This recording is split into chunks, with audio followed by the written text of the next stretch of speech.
మంత్రి Lokesh, Nara Lokesh red book రాజ్యాంగం ఇప్పుడు అమలు జరుగుతోంది కదా.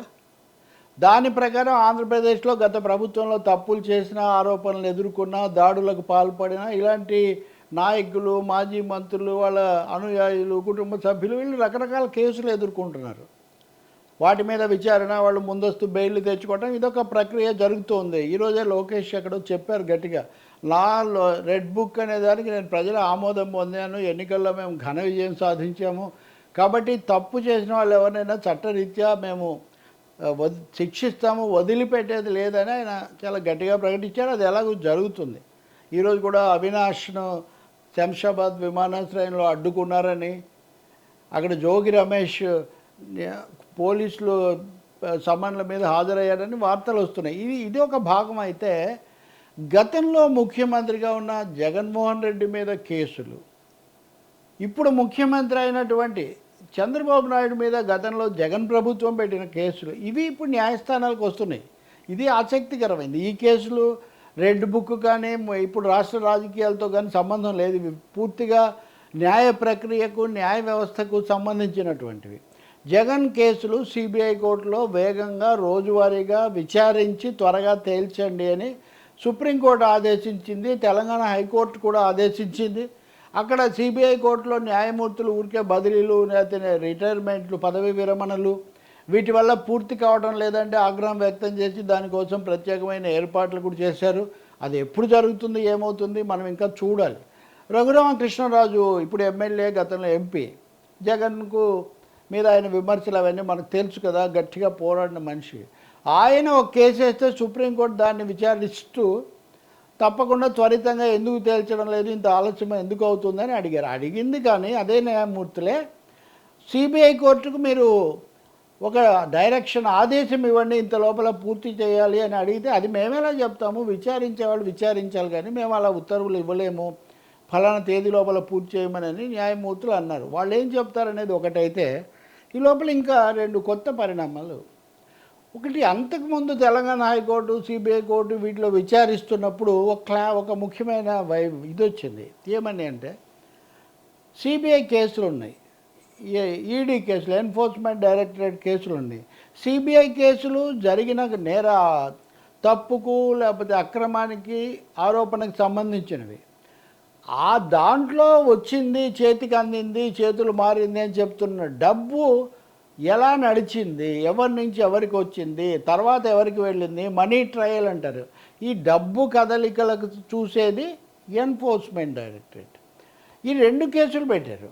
గతం నుంచి జగన్ కానీ అలాగే ఇతర నిందితులు కానీ చేస్తున్న ఒక వాదన ఏంటంటే, ముందు సిబిఐ కేసులు తేలాలి కదా, సిబిఐ కేసులు తేలి అక్రమాలు జరిగాయి అని వాళ్ళు నిరూపిస్తే అప్పుడు అక్రమాలలో వచ్చిన డబ్బు ఎలా మారింది అన్నది ఈడీ చూడాలి. కానీ మీరు రెండు కేసులు చూస్తుంటే రెండింటికి ఆలస్యం అవుతుంది. ఈడీ కేసులు నడిచాక రేపు సిబిఐ కేసులు నిలవకపోతే ఏమవుతుంది, ఇలాంటి వాదనలు వాళ్ళు చేశారు.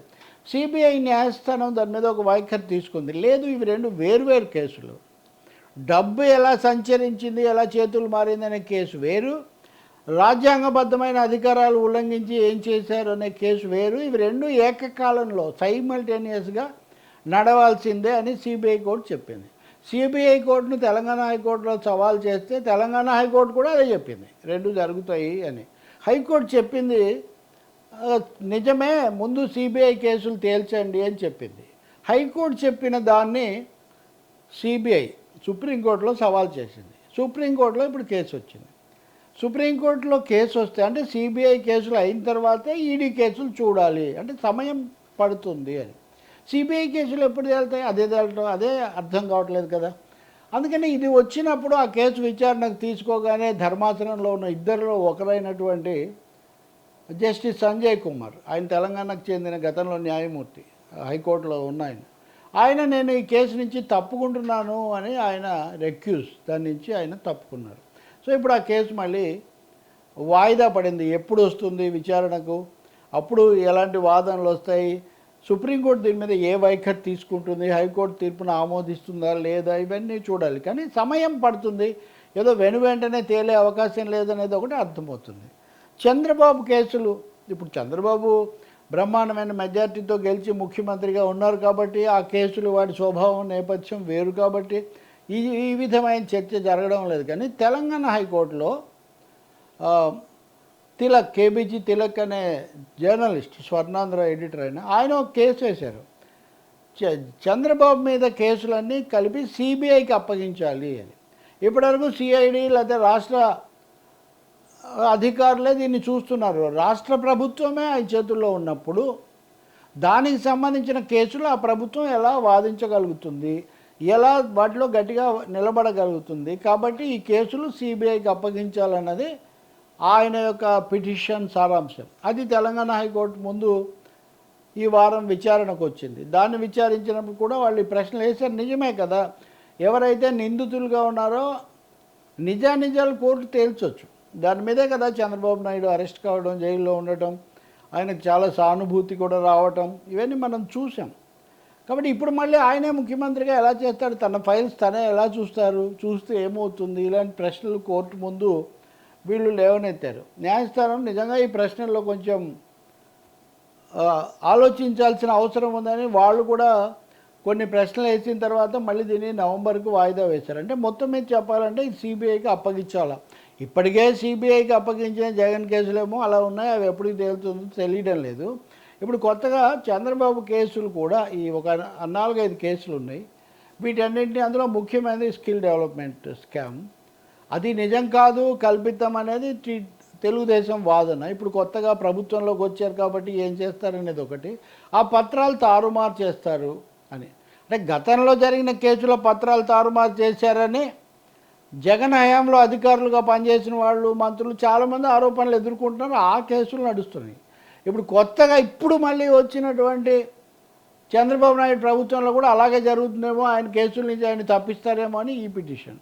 సో న్యాయమూర్తులు కూడా నిజమే దీంట్లో ఆలోచించాల్సిన అంశాలు మేము తర్వాత చర్చిస్తామని చెప్పి ఈ కేసును విచారణకు తీసుకొని కొన్ని తీవ్రమైన వ్యాఖ్యలు కూడా చేసి ఇది కొంచెం న్యాచురల్ జస్టిస్కు లాజిక్కు అందేట్టుగా లేదు అన్నది వాళ్ళ మాటల్లో ధ్వనించింది. దీంతో వైసీపీ వాళ్ళేమో ఉత్సాహంగా ఈ కేసుతో చంద్రబాబు నాయుడు మీద కోర్టు కొన్ని చెప్తుందేమో, మళ్ళీ సిబిఐకి వస్తుందేమో. గతంలో అనేవాళ్ళు కదా ఆయన బెయిల్ మీదే ఉన్నాడంటే ఈయన బెయిల్ మీదే ఉన్నాడని. ఈ బెయిల్ మీద ఉండడం ఏం తప్పు కాదని సుప్రీంకోర్టు ఈ మధ్య చెప్పింది. Bail is the rule, jail is an exception. అందుకని బెయిల్ మీద ఉండడమే ముఖ్యం, తప్పనిసరి అయితే తప్ప జైల్లో పెట్టకూడదని కూడా సుప్రీంకోర్టు చెప్పింది. గతంలో లాగా ఊరికి అనడానికి రాజకీయంగా జైలుకు పంపిస్తాం, జైలు తప్పదు అంటుంటారు, కానీ బెయిలే ఇవ్వాలి న్యాయంగా అని సుప్రీంకోర్టే చెప్పింది. కాబట్టి జైలు దాకా నేనేం ఆలోచించట్లేదు. కానీ తప్పనిసరిగా తెలంగాణ హైకోర్టు ఈ విషయంలో ఇచ్చే ఆదేశం లేదా ఏదైనా మార్గదర్శకాలు జారీ చేస్తే అవి రాజకీయంగా చాలా ప్రభావం చూపిస్తాయి. సో మాజీ ముఖ్యమంత్రి జగన్కు సంబంధించిన చాలా కేసులు, 11-12 కేసులు, చంద్రబాబు నాయుడు మీద జగన్ ప్రభుత్వం పెట్టిన 4-5 కేసులు, వీటి భవితవ్యం ఎలాంటి కొత్త మలుపు తిరుగుతుందన్నది మనం చూడాలి.